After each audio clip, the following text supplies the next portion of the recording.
নাগরিক সমাজের মতো আমি নিজে উদ্বিগ্ন। আমরা বিভিন্ন জায়গায় একটা জিনিস দেখতে পাচ্ছি, আমাদের ভাইদেরকে, আমাদের বোনদেরকে প্রচার কার্যে বিভিন্নভাবে বাধাগ্রস্ত করা হচ্ছে এবং সর্বশেষ বিভিন্ন জায়গায় বাড়িতে বাড়িতে গিয়ে সন্ত্রাসীরা তারা থ্রেট করছে, ভোটের দিন গেলে এই হবে সেই হবে। এভাবে বিভিন্ন জায়গায় মানুষদেরকে ভয়ভীতি প্রদর্শন করা হচ্ছে। আমি আপনাদের মাধ্যমে নির্বাচন কমিশনকে এই ব্যাপারে কার্যকর পদক্ষেপ নেওয়ার জন্য আমি বিনীতভাবে অনুরোধ করছি।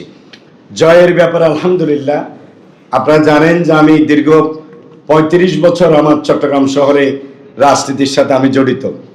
৩৫ বছর পিওর ছাত্র রাজনীতি থেকে এই পর্যন্ত আমি চট্টগ্রাম শহরের প্রতিটি আন্দোলন সংগ্রামে রাজপথে আমি ছিলাম। আলহামদুলিল্লাহ, সুযোগ ছিল।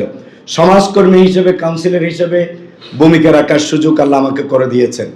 সব মিলিয়ে চট্টগ্রাম শহরে আমি এই 10 আসনে যেভাবে হেঁটেছি, যেভাবে মানুষদের দুয়ারে দুয়ারে গিয়েছি, ইনশাআল্লাহ জয় দাঁড়িপাল্লার হবে ইনশাআল্লাহ। সাথে আমি যে বিষয়টি মোবাইলের ব্যাপারে আমি আজকে দৃঢ়তার সাথে বলতে চাই, এই বিষয়টিকে অবশ্যই নির্বাচন কমিশনকে রিভিউ করতে হবে। কারণ এভাবে একটি কেন্দ্রকে এভাবে ছেড়ে দেওয়ার কোনো সুযোগ নেই। 400 গজের মধ্যে সাংবাদিকরা মোবাইল ব্যবহার করতে পারবে না, তাহলে উনি মোবাইলটা কোথায় রেখে ভিতরে ঢুকবেন? নাগরিকরা পারবে না, কোথায় যাবেন? নাগরিকদের তো সার্বক্ষণিক মোবাইল সাথে থাকতে হবে, ওনার মোবাইল নিয়ে কেন যেতে পারবেন না? এজন্য আমি রিটার্নিং অফিসারদের মাধ্যমে আমি আজকে নির্বাচন কমিশনকে বিনয়ের সাথে অনুরোধ করব এবং আমি প্রতিবাদ জানাচ্ছি, অবশ্যই মোবাইল ফোন ব্যবহারের বিধিনিষেধ প্রত্যাহার করতে হবে এবং নাগরিকরা তার মোবাইল নিয়ে কেন যেতে পারবে না কেন্দ্রে?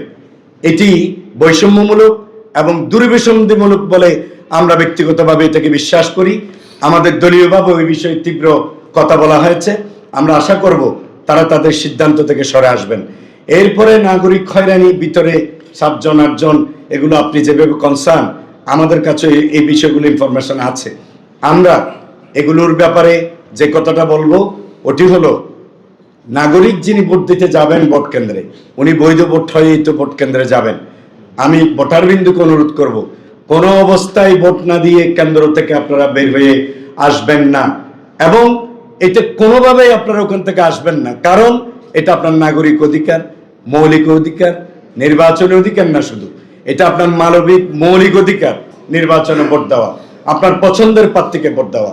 আমি খুব অবাক হই, সুশিক্ষিত মানুষরাই আমরা প্রতিযোগিতার মাঠে আছি, তারা এগুলোকে কিভাবে অ্যালাউ করে? অন্যের ভোট কেড়ে নিয়ে নির্বাচিত হওয়ার মধ্যে 17 বছরের আনন্দ কিভাবে ফিকে হয়েছে, তারা কি এগুলো দেখে না?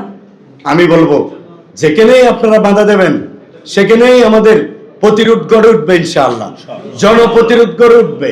আমাকে কিছু করতে হবে না, নাগরিক বিন্দু থেকেই প্রতিরোধ গড়ে উঠবে ইনশাআল্লাহ। 17 বছরের ভোটের খিদা নিয়ে মানুষ বসে আছে, আপনারা সেই ভাষাগুলো শোনার বোঝার চেষ্টা করুন। মানুষদের যদি আশাকাঙ্ক্ষায় কোনো আঘাত আসে, মানুষ কিন্তু এবার ছাড় দেবে না। সুতরাং 24-এর 36শে জুলাইকে আমরা মনে রাখবো। এটা মনে রেখেই আমি আশা করব, যে ভাবনাগুলো ভাবছেন, যে স্বপ্নগুলো দেখছেন, এগুলো বাদ দিয়ে নাগরিকদের কাছে যান, নাগরিকদের মনকে সন্তুষ্ট করুন, তারাই আপনাদেরকে ভোট দিয়ে সামনের দিকে নিয়ে আসবে।